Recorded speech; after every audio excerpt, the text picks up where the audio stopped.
Welcome to the Making Math Moments That Matter podcast. I'm Kyle Pierce. And I'm Jon Orr. We are from makemathmoments.com. This is the only podcast that coaches you through a 6-step plan to grow your mathematics program, whether at the classroom level or at the district level. And we do that by helping you cultivate and foster your mathematics program like a strong, healthy, and balanced tree.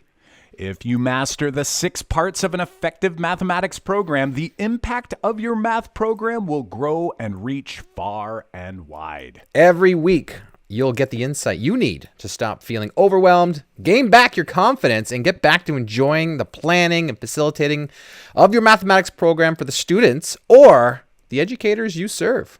All right there. Hey, Jon, that felt kind of weird doing that intro. It's a brand new introduction because lately we've been digging in, not only with district leaders, but also classroom educators around their entire math program. Our old introduction, when we began this program, was all about running a specific problem-based math lesson. So the 3-part framework for the Make Math Moments podcast and for our 3-part framework for teaching curious and sense-making lessons, that's still a part of this work, but now we've expanded to try to include the other aspects of an effective math program. Yeah, and you know, like what you just said, Kyle, is that we think the 3-part framework was one aspect of the 6 parts of effective math programs. We talked about that a couple episodes ago when we talked about how the tree is a great metaphor for the 6 parts of a balanced mathematics program. And we're going to dive into an issue that we've been hearing from, lunchroom tables, across social media on some of the groups that we're involved in when we chat with educators. And that has to deal with one or maybe an overlap with 2 aspects of our strong mathematics programs, and specifically the trunk of the program, and also say the soil of the trunk of the tree, but also maybe the soil of the tree as well. So that kind of issue that we're hearing right now is this common problem of and I think most generations go through this problem is that teachers will often say that the kids are not the same. And I think we're feeling that right now in our classrooms, in our, like I said, on our lunchroom tables, at our staff rooms, that teachers are feeling like something is different, something has changed here.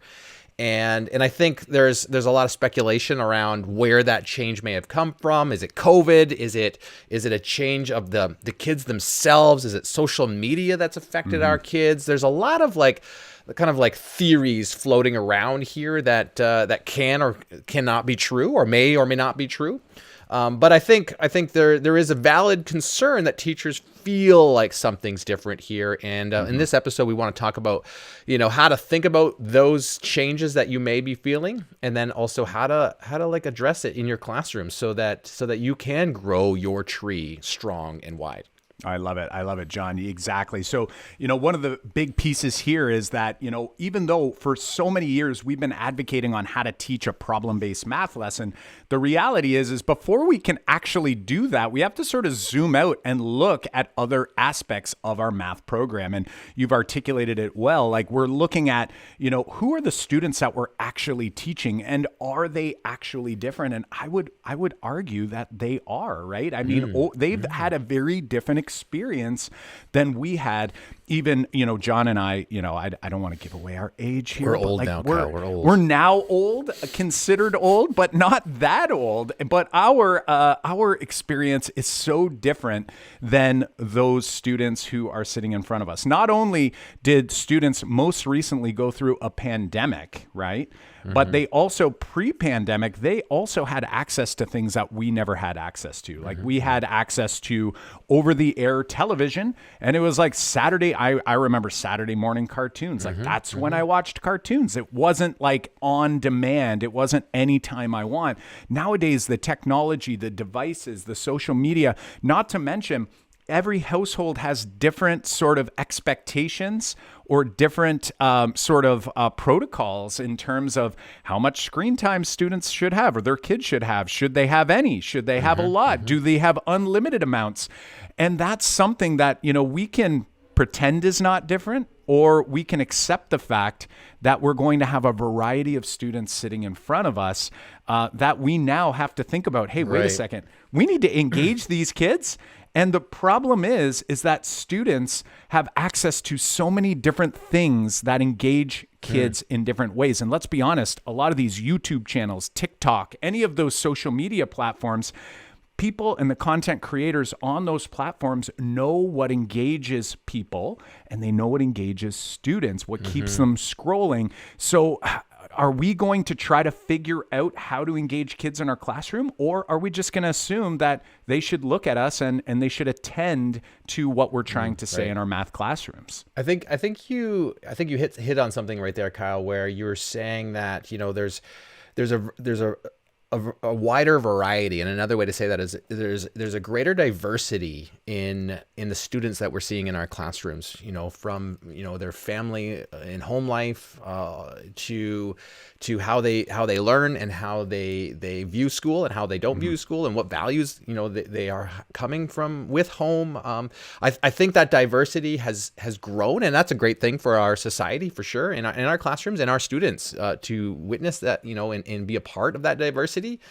But I think that has maybe made our teachers and us feel like it's different, right? It feels like there's more need for us to make changes in our classrooms to, you know, help the students that need the most help, or help students to grow, just like we want to do in our math classrooms. Like, I think also that might add to some of this change that we're feeling is some of the policies that have changed in classrooms. And I know that you'll hear that at the lunchroom table, that you, like, you know, some of the discipline rules that, you know, you may have started your career with, or maybe you remember as a student, they're not the same anymore, right? Like, you know, you might see that a kid had done something in school that you think, you know, 5 to 10, maybe 20 years ago, you would have assumed they were suspended for a number of days, but now they're back in class the next day. And there's some differences there,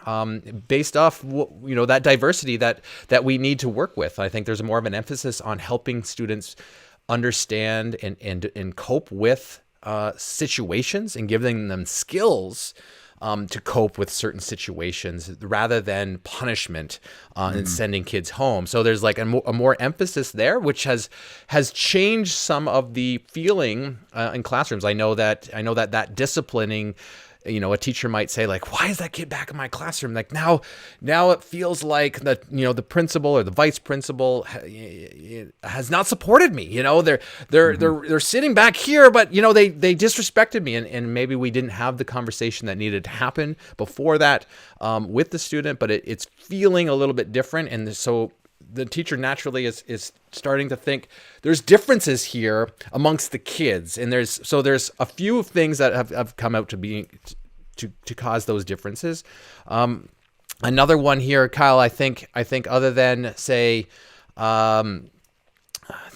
you know, disciplining at the system level, but also think about classroom discipline. Like I think when I went to school, fear, and probably my parents, or even just before my schooling experience, like just before, pain was a way to discipline kids, and we've evolved past that. And I think some people are clinging to the fear aspect. Like, we gotta make sure that we do this and then this, so that you don't, you know, the fear of like having a bad test, or the fear of me getting mad at you, was a motivator, and a lot of kids, you know, may have like felt like that was a good motivator for them. But I think that's changed over time, and it's not as prominent as it has been in the past.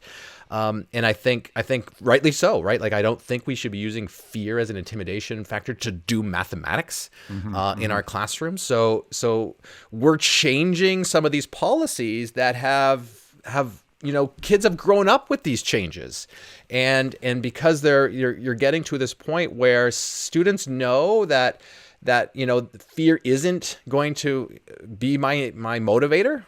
They've become accustomed to that. Some students, I mean, and therefore, that's reflected in how some teachers may have been using that as a motivator in their class, and it's not working. And so now they're saying, my kids are different, and they are different, and because maybe we need to change some of the practices that we're using to motivate. Yeah. No, totally. And, something I think that's really important for us to consider too is that, we're not, like, humans are not very good with change, right? Like, the reality is when things change, it takes us a very long time to adapt. It takes us time to try to recognize the patterns, to understand what to do instead. So, sometimes what might happen is, I heard you mention about this idea that, hey, when a student does something and you try to, let's say you remove them from the classroom, maybe it's because you're concerned of safety. Maybe it's because, the language, and they just refuse to do anything that you're asking of them. So you remove them from the situation. And then maybe it feels like the administrator didn't handle it in a way that supports you as the classroom educator. I think most of the time when those sorts of things are happening, it's like maybe they didn't know what to do with the student at that time, right? Like, they want to adapt and change. So maybe they handle the situation differently, but maybe it wasn't necessarily the best way to handle it, right? So really the hard part here is that we're in this phase of trying to figure out, first, I think we have to notice and name, and what we're discussing right now is sort of noticing and naming that the students in front of us are not necessarily the same students who were in front of us maybe even 5 years ago, but 10 years ago, 15 years ago in particular. Like, when you and I started our journey, those are not the same students. Like, I didn't have issues with attention and students being, essentially consuming content on their phones and being almost like having to compete for their attention. Like, right now, that's something that we are now dealing with. We are all dealing with it. And I'm telling you, no problem-based math lesson that you create, no math lesson you create will be able to overcome the attention on their device. And, I've heard some people say it before, where they're like, well, if your lesson was more interesting, then maybe they put the device away. And I'm like, that is not the appropriate way to handle that. But there are some ways that we can handle that, because the reality is we have to set up students to know and understand how some of these changes may influence who they are as people, as learners, right? As adolescents or children for some who are teaching younger students. And over time, that has implications on them in the rest of their life. Now, don't get me wrong. Kids don't typically take that information when we try to give them advice as adults. They don't go like, oh, okay, great, and they make change. But it's the repetition of that and ensuring that this becomes what we call normal, right? Norms, the norms in our classroom, in order to try shifting things away. You had also mentioned this idea of like fear and pain. Fear and pain can be kind of interpreted in multiple ways. Like, fear sometimes is like, I don't know what the teacher's going to do to me. Is he going to actually like physically give me the strap like back in the day? Or is it like fear and pain, like the teacher is going to, do something that's going to hurt my grades, right? Or call my parents. Like, that could be fear and pain. Or is it like I'm going to get a 0 on this assessment or this assignment, and that's going to hurt my overall grade? So again, fear and pain are things that we tend to lean on. And I'm not suggesting that there are no consequences. That is not what we are saying here at all. It's just that we have to rethink that without having some of these, I'll call them tools, whether you agree that they were effective tools back, when they were considered appropriate or the norm or not, they were tools that as you remove those tools from the toolkit, we have to replace them with other tools, right? And we have to think of what are we going to do in order to try to get what we thought was a more productive outcome when we used those tools. Yeah, I think that's a great way to think about. We are removing some of these policies are helping us kind of reshape the way that we're assessing, and when we remove that, we have to replace it with something else. Like for example, a teacher will say, the kids are changing. They're not handing in their work. That work isn't coming in anymore. When we give them a class an assignment, they are going to turn to their phone immediately. They're not caring about handing that work in for a grade. And I know that some our students, like I had said before, have gone through a system where maybe in the past they've also been accustomed to demonstrating their understanding in multiple ways. Like one of the things that, or not one of the things, but there are, for our assessment here in Ontario, in our policy document, outline that we should be using assessment with observations, with conversations, and with product to give a final grade, or to influence our final grade, or to influence our assessment with our students. And a lot of teachers, especially in high school, are probably still relying on just product, which is one form of those ways to help students with their assessment. And that's the handing it in piece, right? Like if kids have been grown up through growing success strategies and teachers have been using them appropriately, then there's been lots of opportunity for students to communicate their understanding through observations and conversations. And all of a sudden, if you run into a teacher where that student is been used to that, and all of a sudden now everything is product and they haven't been handing things in, then there's probably going to be that problem right there, right? Like the teacher's going to be saying, kids aren't handing something in, but it's partly because we should have, think about the ways that we are assessing. Are we assessing by observations and conversations as well as product? So there's that part of thing where we can agree that the kids are changing and they've been accustomed to that, but that means we have to start thinking about some of the other ideas that can help them as well. And that's partly goes to thinking about our trunk of our tree and what are the things that we value in our math class. How can we structure that so that everyone's aligned and everyone has the same focus, and our values as a teacher for a student's success is communicated to them so that we're all on the same page, so that students are put in a position for success. I love it. And finally, like the last piece, and this isn't the only changes here that, we're experiencing with students. But let's be honest, through the generations, every generation experiences changes, right? Like as we evolve, as things change, we're going to experience these changes. So we're just discussing the ones that we're noticing now. But something that you may or may not have noticed sometimes is that, in some places, the overall interpretation or understanding, or I guess the way that families are looking at education may be a little different than maybe when we were younger, or maybe when our parents were younger. There was this thought that education, and still to this day in some countries, education is a privilege. And here, at least in Canada and in the United States, education is a right. But it seems as though, sometimes the thought is that also, like, the pendulum shifts so far to one side where it's almost like the expectation that the teacher will this and that and the next thing. And I've heard this from educators. You and I have heard this, John, from some of the educators that we've worked with, that, they're feeling this extreme amount of pressure to essentially make sure all the students learn, and it's almost like there's nobody else involved. When in reality, what we need is something more in the middle, right? It shouldn't be everything the teacher says is correct, and no matter what. There used to be a time where that was true. If the teacher said this, the parents responded. That was like the mindset anyway, that at least I remembered was, hey, teacher said this, boy, there's going to be heck to pay when you get home type thing.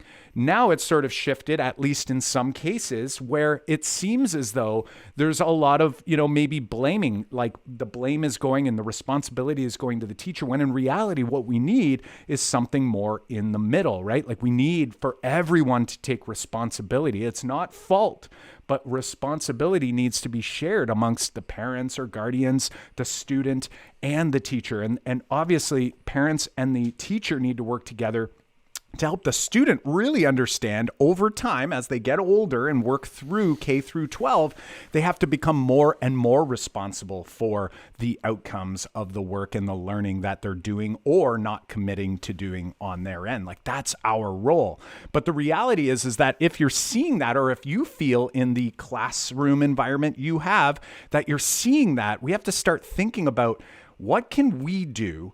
what could we change in order to help deal with this current thought, right? So it's not that we're not saying it's good or it's bad. What we're saying is that maybe things are different. So the question then becomes, and I think this is essentially the big question of the day, is if the students we teach, if the homes they belong to, and if the classroom environment in which we are teaching are all different or they're changing, then what are we going to do differently to pivot towards these new conditions so that we can have a productive learning environment? Because the reality is, whether you like it or whether you don't, whether you agree or disagree with some of the things you're seeing, you can't control those things, but what you can control is what we do to prepare ourselves to put our students in the best, most productive learning opportunity or classroom environment as we possibly can. Yeah, and if you're a teacher, let's say I'm the teacher that says, you know what? No, I know what's best for kids. I think my classroom should run exactly this way. And you have to, I'm not going to bend to these new changes. Then what we're saying, right? Like what we're saying is that we're dealing with it, and that's an approach we can take. Like we can take that approach. But when we say we're going down that pathway, when I'm going to say like I'm going to stick to my guns that I've been dealing with or teaching with for the last 20 years, what we're saying, if we're saying yes to that approach, then what we're kind of saying is we're saying no to reaching a group of students. Now, this group could be big, it could be small, but we're saying no to a group of students that we're not going to reach. And you might be okay with that, right? I'm sure that your administration would not be okay with that. And I don't know if we want to be okay with that. We want to make sure that we're trying to reach as many students as we can, and we can make changes to our classroom to reach as many as we can. But I know that if you say I'm going to stick this way, kids are changing, but I don't want them to change. I want to force them into this mold.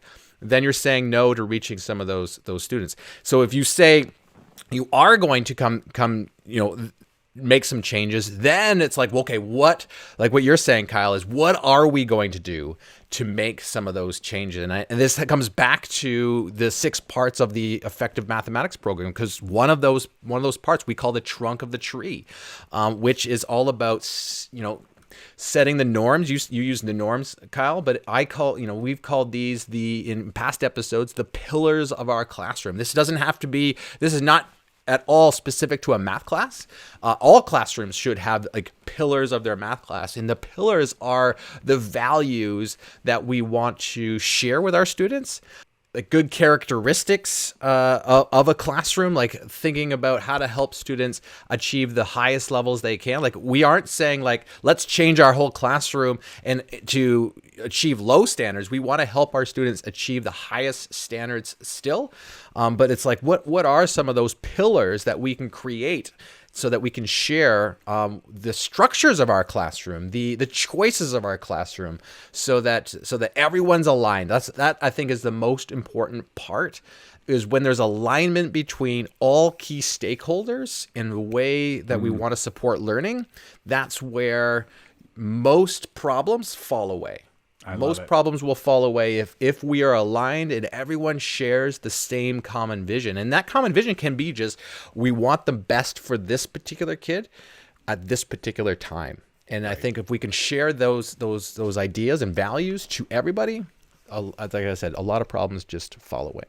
I love it. And that might look and sound a little different from classroom to classroom, right? So, I mean, it really, you have to look at yourself as an educator, and you have to think of like, what do I want to bring our attention back to? And the reason we say pillars is because, you could really have as many or as few of them. If there's too many, then of course they're going to start forgetting what they are. But if, let's say you had 3 to 4, 2 to 4 pillars, something that when students do something in the classroom, especially if they do something that maybe doesn't align with the classroom norms, that you can ask the student. You don't have to tell them. You can ask them and say, does that, or do you feel that action or that word or that thing that just happened, do you feel like that fits under our classroom pillars? Does Right. it belong there? And it just makes this process so much easier. And it's interesting because in the classroom, when we're working with educators,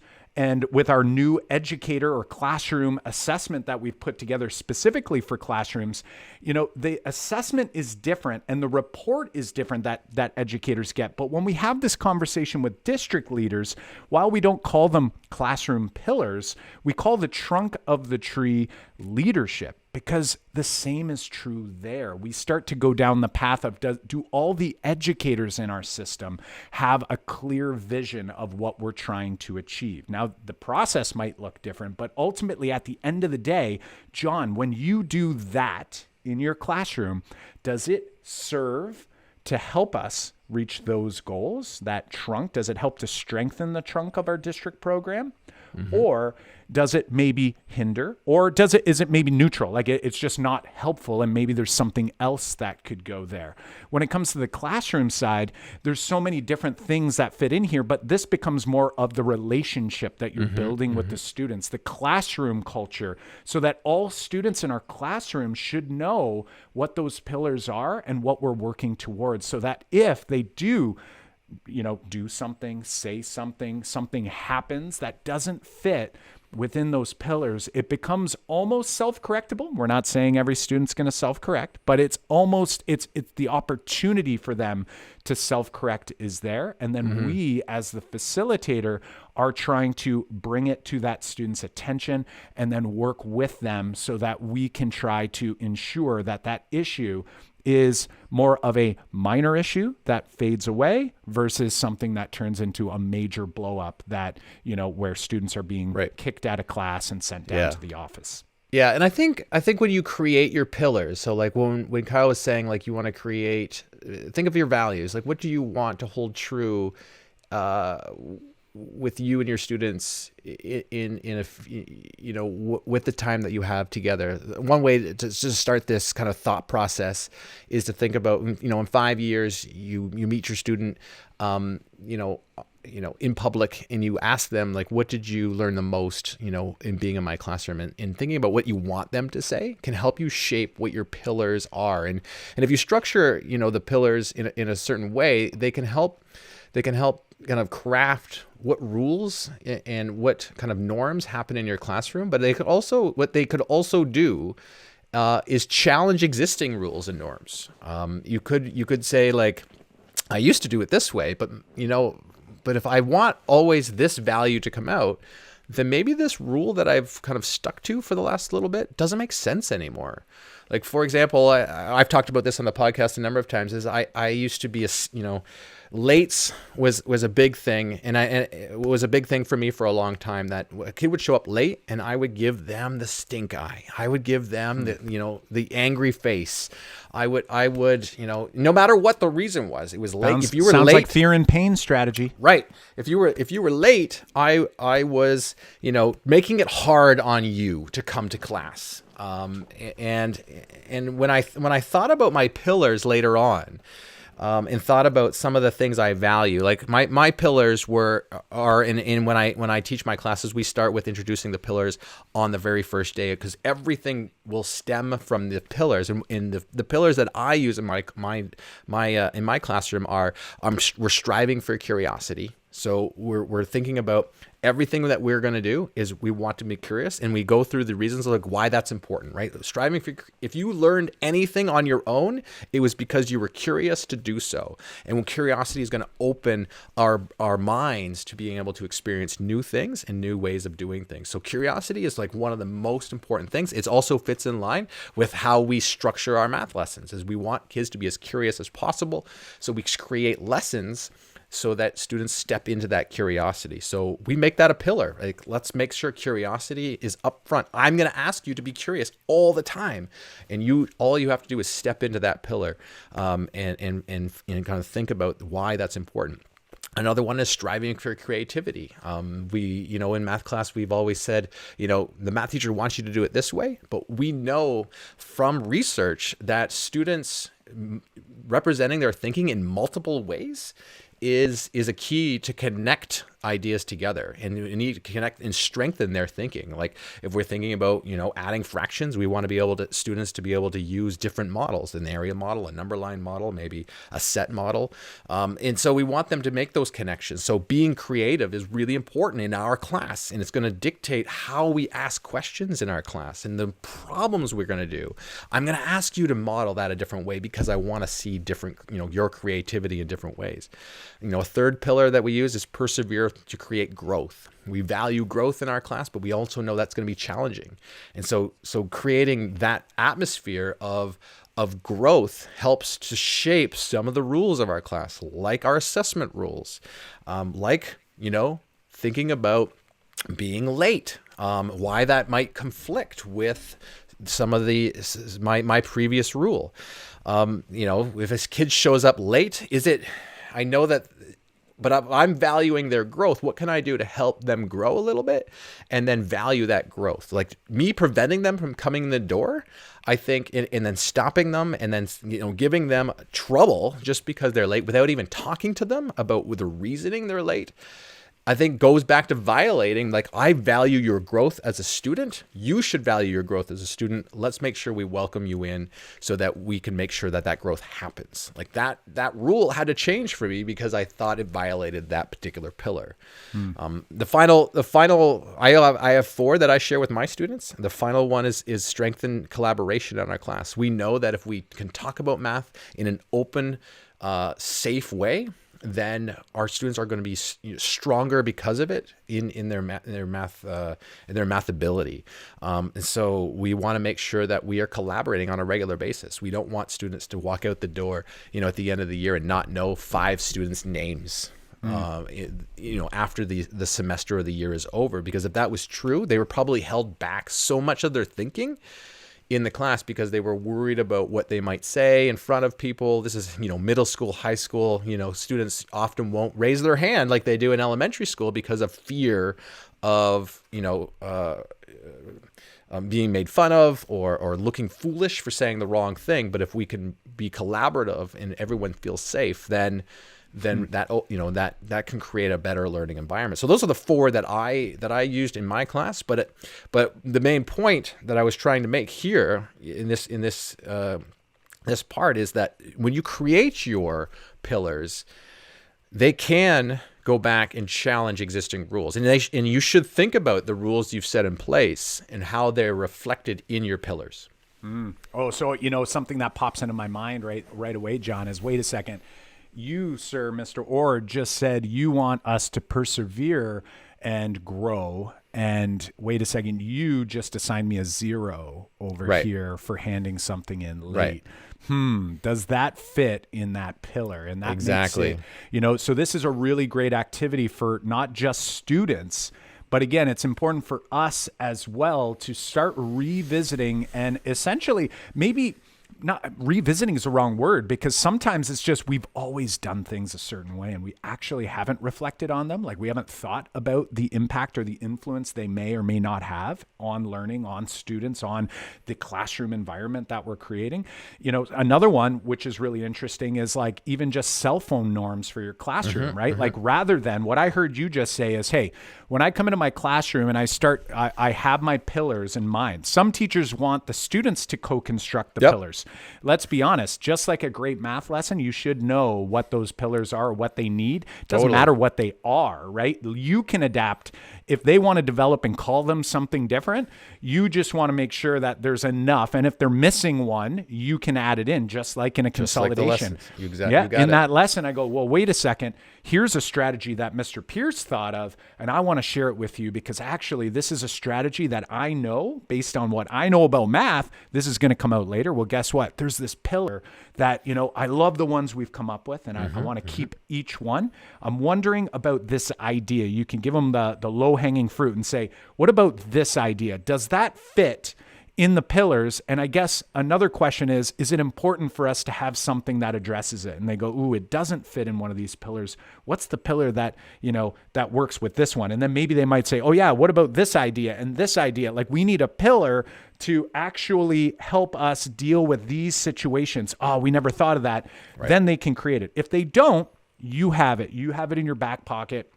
and you're ready to go. So I'm thinking about things like on day one, rather than me saying, hey, cell phones, Right. here's the rules for cell phones in our class. It's like we can have a discussion about cell phones and say, okay, now that we've created these pillars, I'm wondering, cell phones, where do cell phones fit here, if anywhere? And I'm looking at one, for example, and I'm saying, like, striving for curiosity. Could a cell phone help us with that? Possibly in certain cases. Could it also distract us from being curious about maybe the mathematics going on here?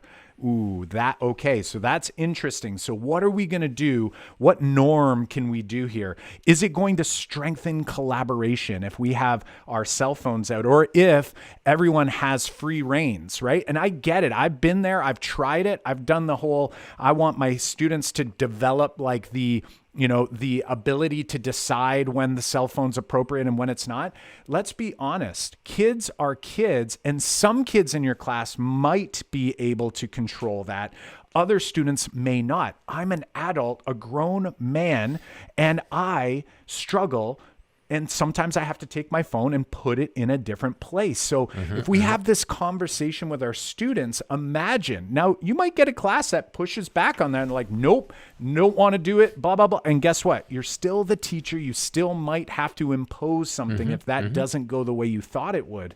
But the reality is we have to think about what are the benefits and what are the drawbacks for everything we do in our classroom. And can we land on something that students, at least initially, are agreeing to, so that at least when there comes a time where there's a challenge, where we can go back to what we had all agreed on and discussed in order to use that as sort of the judge. It doesn't become a me against you. It becomes a, I'm in the wrong right now. And that might be me as the educator sometimes, right?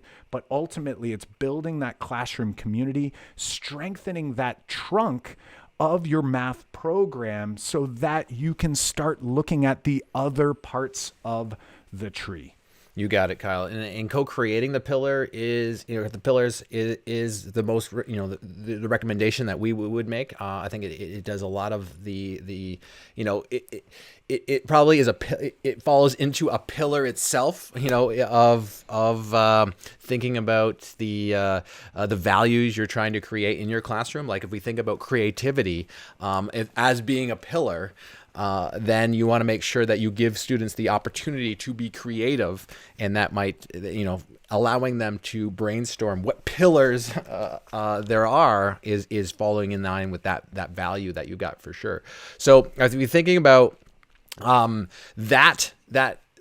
trunk of the tree is creating pillars in your classroom so that everyone's aligned. And I think we've got to make sure that that's the case. So sharing the pillars, in co-creating them with the students, but also sharing them with the parents, with your administrators, with that support group that you have. Like what Kyle said before, is the relationships you build amongst the students, but also with the parents and the families. We have to do this together. So once you create your pillars, you're going to want to share them with those key stakeholders so that the alignment is there.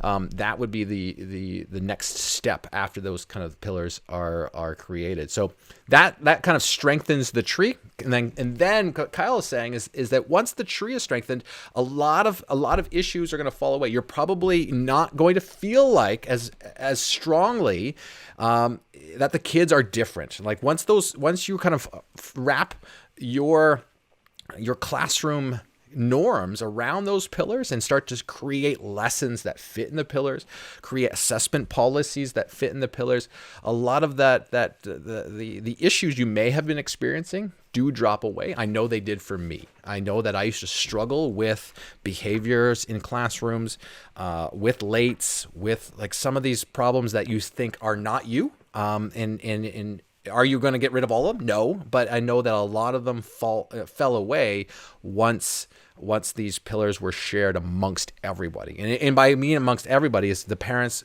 do need to know that as well, because then those parental kind of interactions that may have been negative for some of you are also going to fall away because you communicated some of the key ideas. I love it. I love it.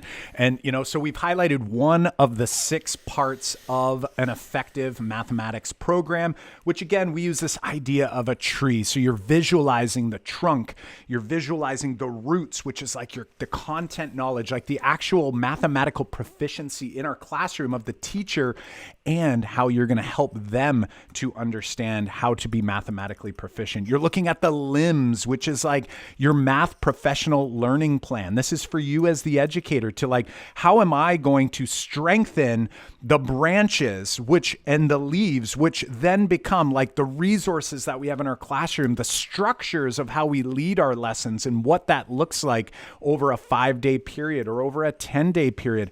We have all of these pieces are a part of the tree. And remember, the Make Math Moments 3-part framework is a part of that tree, but there's so many other pieces that are important and need to be in place in order for that work to happen effectively. So with our assessment, our classroom math program assessment, it has been designed, it's been modified in order to provide you educators, students, teachers who are teaching students in the classroom mathematics. This assessment has been revamped and revised for you to try to essentially target like where are things going well in your math program and where are the next steps for you. And when we say next steps, the assessment will give you a customized report, all free, and it will show you what part of the tree might be next on your hit list for trying to improve your math program. This is a journey, just like a tree never stops growing.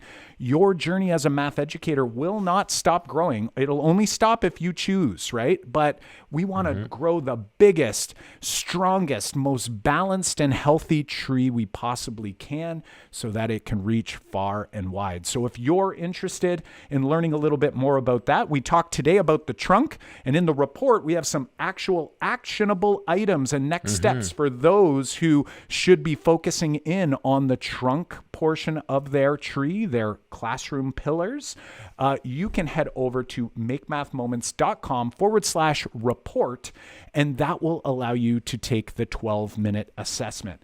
Once again, you'll get that customized report. You will get information for all 6 parts of the tree, but it will focus on, hey, maybe start here. And remember, you can't work on all 6 at the exact same time. Pick something, make small goals for yourself, and start moving forward. If you're a district leader, heading to the same link, makemathmoments.com/report, when you click on the button, it will give you the option to take the district leader version, which will customize it more for your role as a district leader. We've heard so many educators asking us for the classroom version. So we listened, we did that work, and the report is now ready and fully customizable for you and your students. So head on over to makemathmoments.com/report and get going on that classroom assessment. As always, both Kyle and I learn so much as we reflect on the conversations that we have together here in the podcast and also prepping for the podcast. We chatted a lot before we hit record on what we wanted to think about for the classroom pillars and how to think about whether students have changed or not changed, and thinking about some of those ideas. We definitely just started this conversation, right? This is, the ideas that we presented here are not the be all end all of what changes you're experiencing in the classroom. But we would love to hear from you about any, experiences you're having. We have the full, K-12 Facebook group over on our Facebook page at Make Math Moments. You'll get in there and share some of the ideas that you're experiencing in your classroom. The community is very engaging, and we'll jump right into kind of give their thoughts on maybe what you could change in your 6 parts of your tree, or Kyle and I will jump in there as well. Or you can find us on any social media platform as well at Make Math Moments. Awesome stuff. And friends, hey, did you know that last week alone, we had over 10,000 listens of the podcast, which is fantastic. It's amazing. And we love to see that. But here's the sad part, is that we only received 1 rating and review on Apple Podcasts. 10,000 listens. and only one rating and review. You don't understand how helpful that is for us as a show to grow and reach a wider audience of math moment makers just like you. So do us a solid and leave a rating and review on Apple Podcasts, whatever platform you're on, or if you're just on some other social media platform, sharing the podcast with others who you think would benefit goes a huge way. So thank you for everything you do to help us keep this thing going, because we want to grow that math program tree right alongside you. Show notes and links to resources and a complete transcript. You can be found over at makemathmoments.com/episode 224. Again, that's makemathmoments.com/episode 224. Thank you for listening to the Making Math Moments That Matter podcast, where we help you grow your mathematics program just like a strong, healthy, and balanced tree, so your impact can reach far and wide. Well, until next time, my Math Moment Maker friends, I'm Kyle Pierce. And I'm Jon Orr. High fives for us. And a big smacking high five for you.